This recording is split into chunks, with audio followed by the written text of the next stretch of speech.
વરસતા વરસાદમાં કોઈ આવા ભરેલા મરચાં જો જમવામાં આપી દે તો જમવાનો સ્વાદ બે ગણો વધી જાય। ખાસ વાત તો એ છે કે મસાલો એ રીતે તૈયાર કરીશું કે તમને ખૂબ સ્વાદ આવે, એકદમ નવી રીતે, સાથે ઓછા તેલમાં તૈયાર થશે, નવી રીતે તૈયાર થશે અને શાક વગર પણ તમને ખૂબ પસંદ આવશે। દાળ ભાત હોય, કઢી ખીચડી હોય, પરોઠા હોય, થેપલા હોય, ગાંઠિયા હોય કે કોઈ પણ પ્રકારની શાક વગરની ડીશ હોય તેમાં મજા આવે તેવા નવી રીતે ભરેલા કાઠિયાવાડી મરચાં બનાવવાની રેસીપી શરૂ કરીએ। તો જેમના માટે લેશું 250 ગ્રામ જેટલા આ રીતે કડક અને ઓછા તીખા હોય તેવા મરચાં। મરચાંની અંદર મસાલો ભરાય તે માટે મોટા લેવાના છે, થોડા કડક લેવાના છે અને તાજા લેવાના છે। આ રીતે વચ્ચેથી કટ કરી અને અંદરથી બીજ અને નસનો ભાગ કાઢી લેવાનો છે, જે નુકસાન કરતા હોય છે અને થોડા તીખા પણ હોય છે। તો મેં આ રીતે બધા જ મરચાં તૈયાર કરી લીધા છે। હવે મસાલો તૈયાર કરવા માટે એક નાની કડાઈમાં 1/4 કપ જેટલા તલ લેશું અને તેને શેકી લેશું।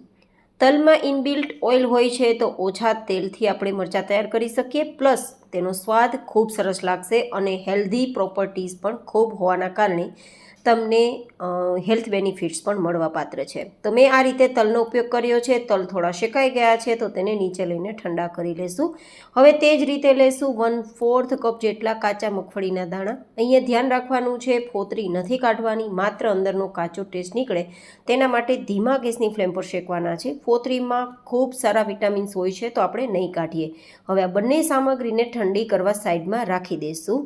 હવે લેશું તેલના ઉપયોગ વગર બેસન અથવા ચણાનો લોટ શેકવા માટે, જે લગભગ અડધા કપથી પોણા કપ જેટલો છે।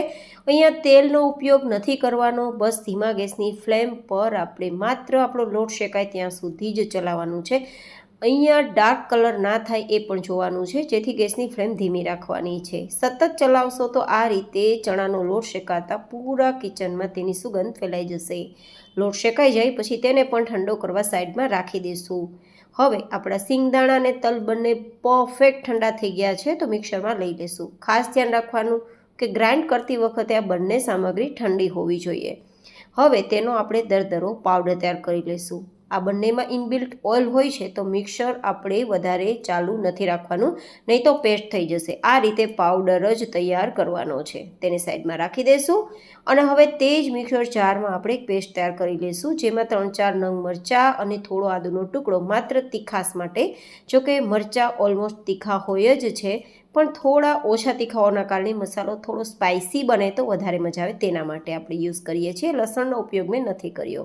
હવે ચણાનો લોટ ઠંડો થઈ ગયો છે, તેમને મિક્સ કરી દઈશું। તેમની સાથે તૈયાર કરેલી આદુ મરચાંની પેસ્ટ અને સાથે સ્વાદ પ્રમાણે કે અડધીથી પોણી નાની ચમચી જેટલું નમક, ચપટી 2 ચપટી હિંગ, ચપટી 2 ચપટી હળદર પાવડર અને 1 થી 1.5 નાની ચમચી જેટલું લાલ મરચું પાવડર જસ્ટ કલર માટે, 1 નાની ચમચી જેટલું ધાણાજીરું પાવડર, અડધી ચમચી જેટલી ખાંડ અને 1 થી 2 ચમચી જેટલું તેલ, 1 લીંબુનો રસ, જેથી આપણો મસાલો ખાટો મીઠો તીખો તૈયાર થાય।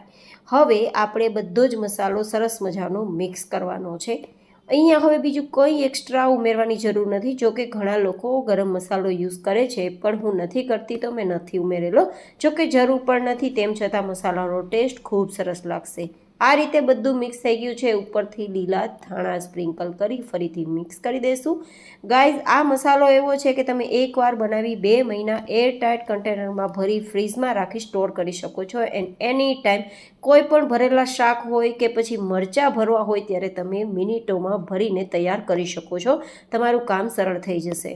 તો હવે આપણે તૈયાર કરેલ મરચાં છે તેમાં જેટલો સમય તેટલો મસાલો દબાવીને ભરવાનો છે અને આ રીતે લાસ્ટમાં મરચાંને પણ દબાવવાનું છે, જેથી અંદરથી મસાલો બિલકુલ બહાર ના નીકળે।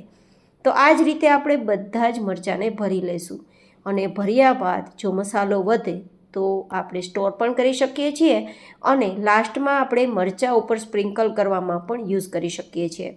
તો આપણો આ જે મસાલો છે થોડો વધ્યો છે તો તેને આપણે અત્યારે રાખી દઈશું।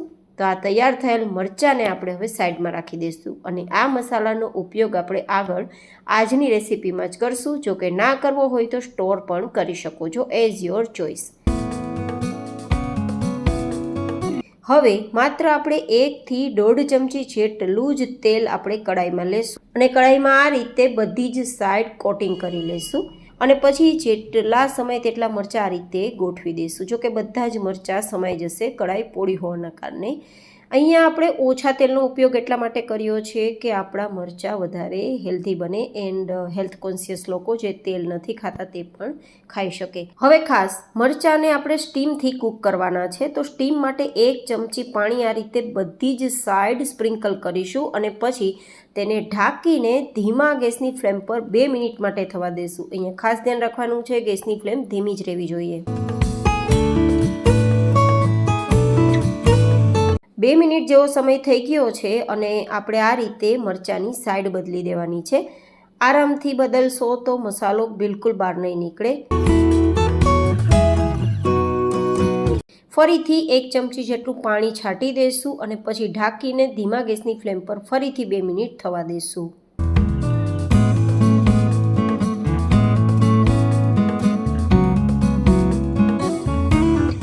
2 મિનિટ પછી ઓલમોસ્ટ બંને સાઈડ આપણા મરચાં કૂક થઈ ગયા છે. વધારે મેશી થાય તેવા નથી કરવાના, પણ મરચાં કાચા ન રહે તે રીતે આપણે સ્ટીમ કરવાના છે. અને પછી લાસ્ટમાં જેટલો પણ મસાલો વધ્યો છે તેટલો આ રીતે છાંટી દઈશું, જેથી ઉપર નીચે બધી જ સાઈડ મસાલો કવર થઈ જશે. અને જો શાક વગર તમારે રોટલી, ભાખરી, પરોઠા, થેપલા સાથે આ જે મરચાં ખાવા હોય તો ખાઈ શકો તેવા ટેસ્ટી બને તેના માટે. હવે બધી જ રીતે મિક્સ કરી દઈશું અને પછી 1 મિનિટ માટે ઢાંકીને ધીમા ગેસની ફ્લેમ પર થવા દઈશું.